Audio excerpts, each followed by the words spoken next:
పుట్టింది ఒడిశాలో, గుజరాతీ ఫ్యామిలీ.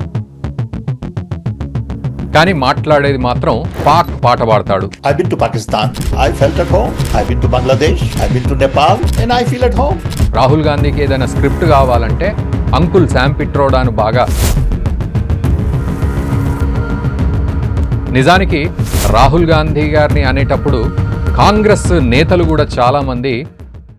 నమస్తే, వెల్కమ్ టు ఆంధ్రప్రభ. నేను రఘునందన్.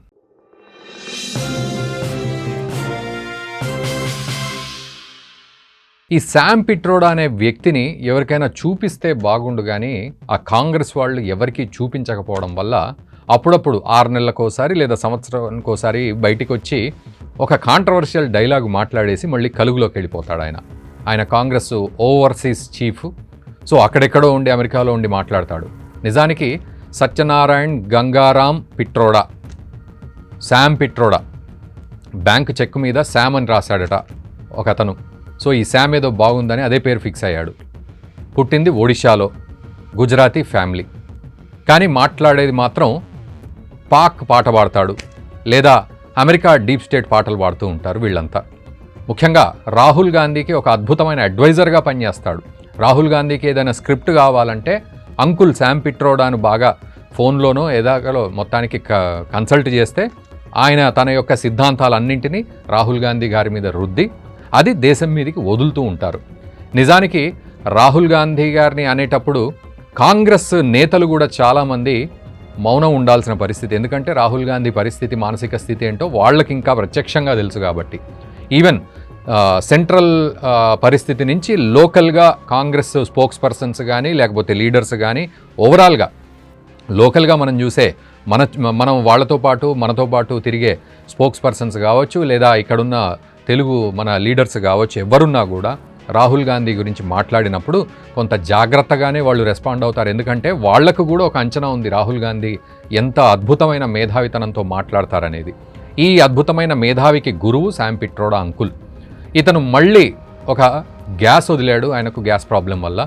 సో ఆయన ఏమంటాడంటే, నేపాల్కి వెళ్ళాను, బంగ్లాదేశ్కి వెళ్ళాను, పాకిస్తాన్కి వెళ్ళాను. ముఖ్యంగా పాకిస్తాన్కి వెళ్తే నా ఇంటికి వెళ్ళినట్టుంది, నా హోమ్ టౌన్కి వెళ్ళినట్లుంది. చాలా ఆ హోమ్లీనెస్ ఫీల్ అయిపోయాను నేను.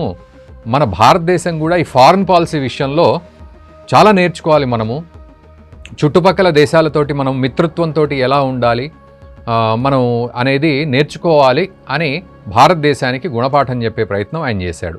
Our foreign policy, according to me, must first focus on our neighborhood.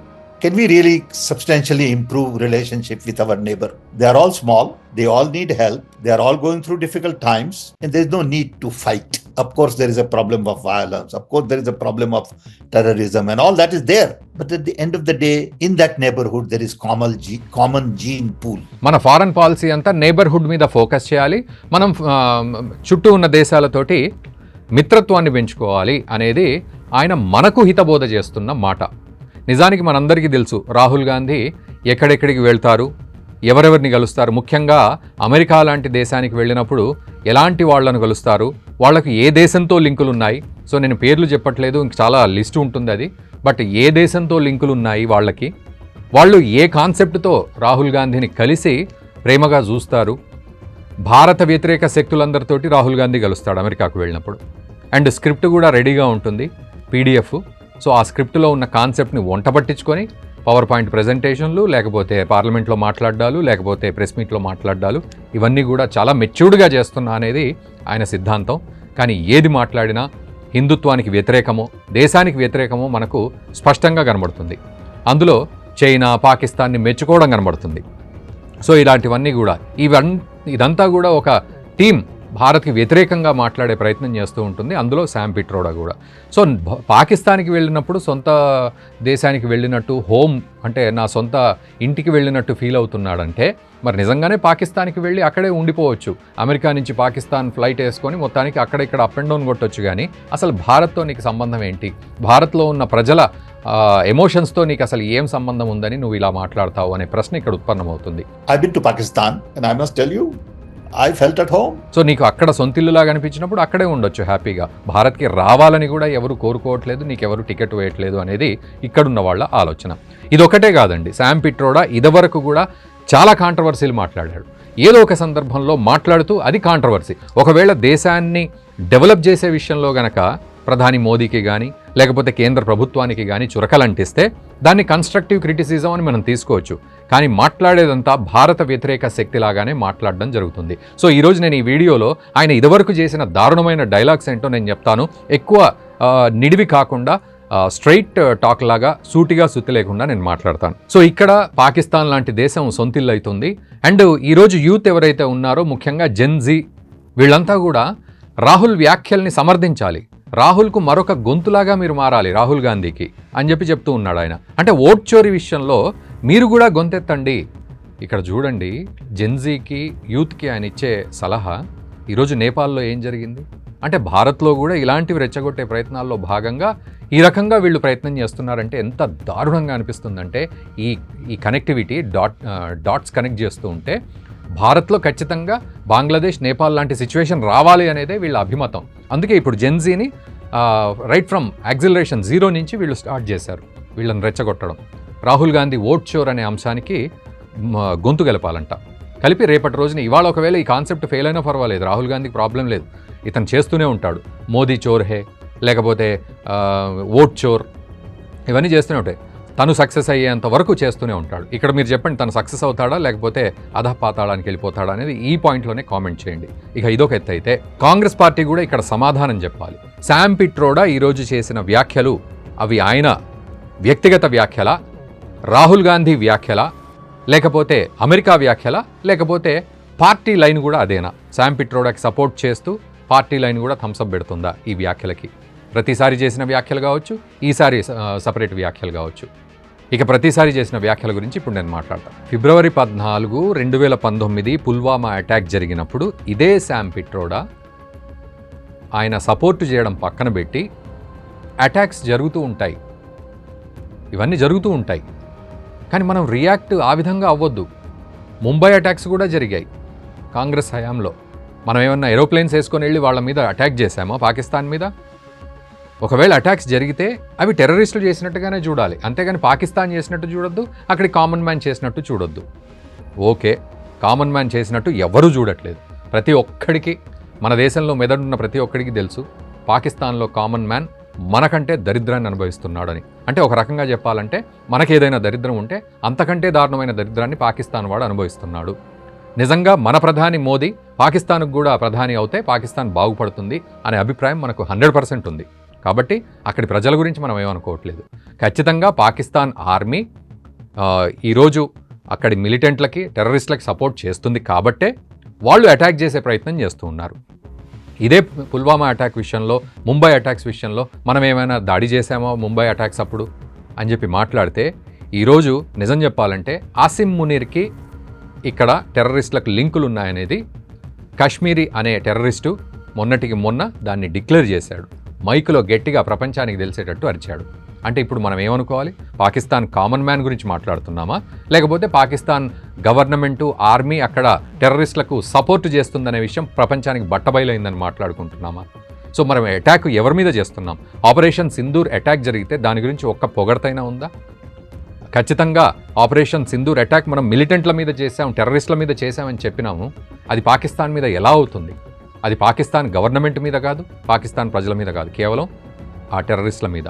ఈ మాత్రం లాజిక్ అర్థం చేసుకోకపోతే శామ్ పిట్రోడాకి అసలు దేశం గురించి మాట్లాడే యోగ్యత, ఎలిజిబిలిటీస్ ఏమైనా ఉన్నాయా? ఒకసారి కామెంట్ చేయండి. దీనికి తోడు షాహిద్ అఫ్రీది లాంటి వాళ్ళు రాహుల్ గాంధీ నాకు మార్గదర్శకం అన్నట్టుగా మాట్లాడతారు. మన దేశానికి ఎవరైతే శత్రువులు ఉంటారో వాళ్ళందరూ కూడా రాహుల్ గాంధీకి సపోర్ట్గా మాట్లాడతారు. రాహుల్ గాంధీ అంటే ప్రేమ ఒలకబోస్తారు. అసలు రాహుల్ గాంధీకి ఏమైనా తెలుస్తోందా వీళ్ళంతా నన్ను ఎందుకు ప్రేమిస్తున్నారు అనేది? కనీసం ఆయన దేశం గురించి ఆలోచించినా, తన సొంత గురించి ఆలోచించినట్లయితే ఈ విషయం బయటపడుతుంది. కానీ ఆయన ఏదో యాంటీ ఎలిమెంట్ లాగా, అంటే ప్రభుత్వానికి వ్యతిరేకంగా ప్రతిపక్షంలో కూర్చొని ఒక పెద్ద పాత్ర పోషిస్తున్నాం అనే విధంగా ఆయన ఆలోచించినంతసేపు ఈ శామ్ పిట్రోడా లాంటి వాళ్ళు ఇలాగే మాట్లాడుతూ ఉంటారు, వీలైతే వాగుతూ ఉంటారు. అదే అర్థం చేసుకోవాల్సిన పరిస్థితి.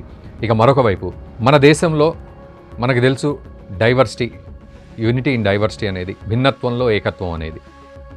కానీ ఈయన చేసిన వ్యాఖ్యలు ఎంత గమ్మత్తుగా ఉన్నాయంటే, మన దేశంలో తూర్పు వైపు ఉన్నవాళ్ళు చైనా వాళ్ళలాగా ఉంటారు, తర్వాత పడమటి వైపు ఉన్నవాళ్ళు అరబ్స్ లాగా ఉంటారు, నార్త్ వైపు ఉన్నవాళ్ళు అమెరికన్స్ అంటే వైట్స్ లాగా ఉంటారు, సౌత్ వైపు ఉన్నవాళ్ళు ఆఫ్రికన్స్ లాగా ఉంటారు అనేది ఈయన చిలిపి వ్యాఖ్య. We could hold country together as diverse as India, where people on east look like Chinese, people on west look like Arab, people on north look like, maybe white, and people in south look like African. నిజానికి ఈ భిన్నత్వంలో ఏకత్వం అనే పాయింట్ను అర్థం చేసుకోకుండా వీళ్ళని ఈ రకంగా బైఫర్కేట్ చేసి ఏం చెప్పాలనుకున్నాడు అనేది కూడా కాంట్రవర్సీ అయింది. సో అప్పట్లో కూడా దీని మీద తీవ్ర దుమారమే రేగింది. ఇక మరోవైపు మన దేశానికి రామ్ మందిరం ఇష్యూనా, ఇన్ఫ్లేషన్ పెద్ద ఇష్యూనా అని ఆయన ఒక ప్రశ్న అడిగారు. రామ్ మందిరం గురించి బీజేపీ చేస్తున్న హడావుడి లేదా ప్రభుత్వం చేస్తున్న హడావుడి అనే ఉద్దేశాన్ని ఆయన దృష్టిలో పెట్టుకొని మాట్లాడారు. అసలు రామ్ మందిరం గురించి ఎందుకింత మనం హడావుడి చేస్తున్నామని. మరి నిజానికి ఈరోజు అదే అయోధ్య రామ్ మందిరము ఈరోజు ఒక గొప్ప ఆధ్యాత్మిక కేంద్రంగా ఎన్నో లక్షల మంది అక్కడ రాముణ్ణి దర్శించుకొని వస్తున్నారు. సో టూరిస్ట్ స్పాట్ లాగా కాదు, పిలిగ్రిమేజ్ స్పాట్ లాగా ఆధ్యాత్మిక కేంద్రంగా చూస్తూ అక్కడ ఎన్నో లక్షల రూపాయలు అక్కడ దేవుడికి సమర్పించుకుంటున్నారు. ఒక ఎకానమీని రన్ చేయిస్తున్నారు అక్కడ. మరోవైపు దేశానికి, మన దేశంలో ఒక సనాతన ధర్మం నిలవాలి అంటే ఇట్లాంటి ఆధ్యాత్మిక కేంద్రాలు మనకు ఉండాలి.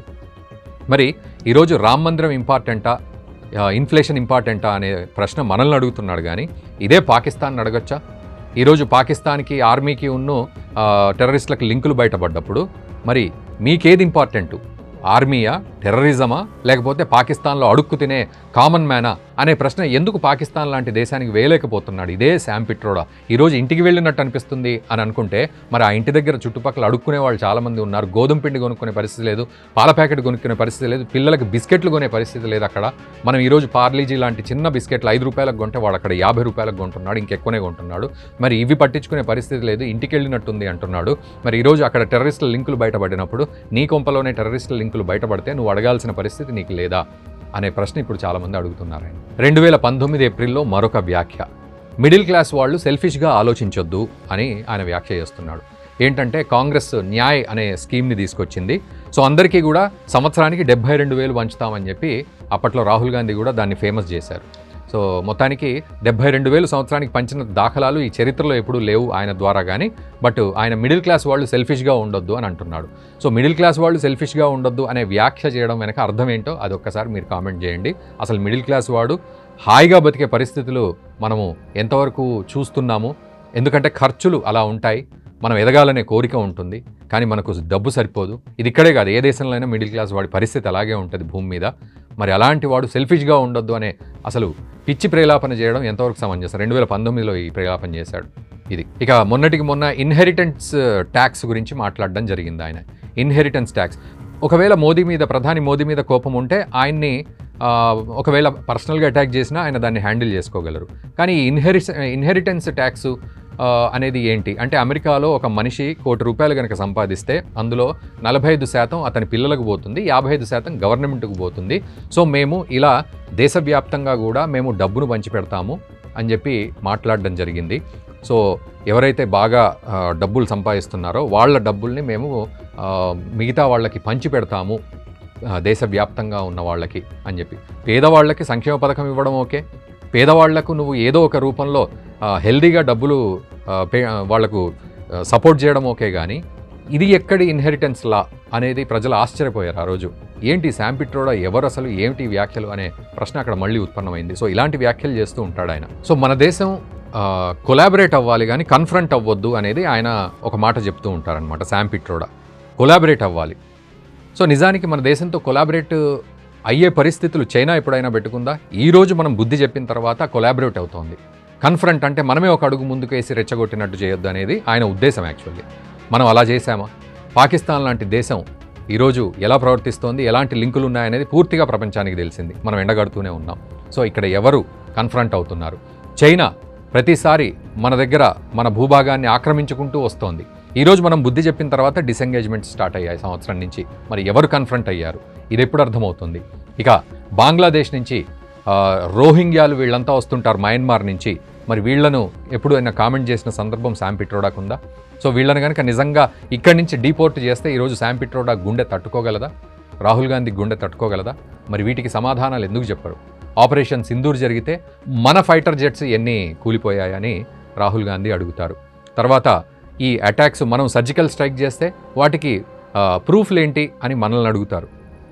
ఇతర దేశాలకు వెళ్తే హిందుత్వం మన దగ్గర చాలా బ్యాడ్ చేస్తోంది అని చెప్పి ఇతర దేశాల్లో ఇతర యూనివర్సిటీల్లో ఆయన మాట్లాడుతూ ఉంటారు. ఈ శామ్ పిట్రోడా ఏమైనా తక్కువ? అండ్ యూపీఏ గవర్నమెంట్ తోటి యాసిన్ అనే ఒక టెర్రరిస్టుకు సంబంధాలు ఉన్నాయి అనే విషయం కూడా ఫోటోల రూపంలో మనకు బయటపడుతుంది. మన్మోహన్ సింగ్ పాపం ఆయన్ని మెచ్చుకుని కలిసి షేక్ హ్యాండ్ ఇచ్చిన సందర్భం ఉంది యాసిన్. అండ్ హఫీజ్ సయీద్ లాంటి టెర్రరిస్టులు స్వయంగా ప్రపంచానికి వాళ్లే చెప్పారు కాంగ్రెస్తో మాకు మాటామంతి జరుగుతోందని. మరి ఇవన్నీ శామ్ పిట్రోడాకి కనపడవా? అసలు పాకిస్తాన్ మీద, నేపాల్ మీద, బంగ్లాదేశ్ మీద ఎందుకు ఇంత ప్రేమ శామ్ పిట్రోడాకి? రాహుల్ గాంధీని ఎందుకు ఇట్లా విషపూరితంగా తయారు చేయడం? ఆయన ఏం కంకణం కట్టుకున్నాడు దేశాన్ని ఇలా విచ్ఛిన్నం చేయడంలో? సో వ్యూయర్స్, ఇది అనుకోకుండానే కొంత లెంతీగా అయినట్టుగా ఉంది ఈ వీడియో. బట్ నిజానికి శామ్ పిట్రోడా మన దేశానికి ఎంత నష్టం చేస్తున్నాడనే ఆవేదనతోటి ఈ విషయాన్ని మన వ్యూవర్స్కి చెప్పాలనే ఉద్దేశంతో మనం ఈ వీడియో చేయడం జరిగింది. సో మీరు చెప్పండి, శామ్ పిట్రోడా అసలు ఎవరిని ప్రశ్నించాలి, ఎలాంటి ప్రశ్నలు వేయాలి శామ్ పిట్రోడా? అండ్ మనం ఎలాంటి ప్రశ్నలు శామ్ పిట్రోడాకి వేయాలి? అసలు మన దేశంలోనే పుట్టావా నువ్వు, మన భారతీయులకే పుట్టావా అనే ప్రశ్న వేయాలా? ఎలాంటి సిచ్యువేషన్స్ ఉన్నాయి ఇక్కడ అనేది మీరు ఖచ్చితంగా కామెంట్ చేయండి. అండ్ వీడియోని దయచేసి మీ మిత్రులకు కూడా షేర్ చేయండి. మంచి వ్యూవర్షిప్ తీసుకొస్తున్నారు మీరు. అందరికీ పేరు పేరున thank you very much. And ఈ వీడియోకి కూడా వ్యూవర్షిప్ తీసుకురండి. Thank you very much.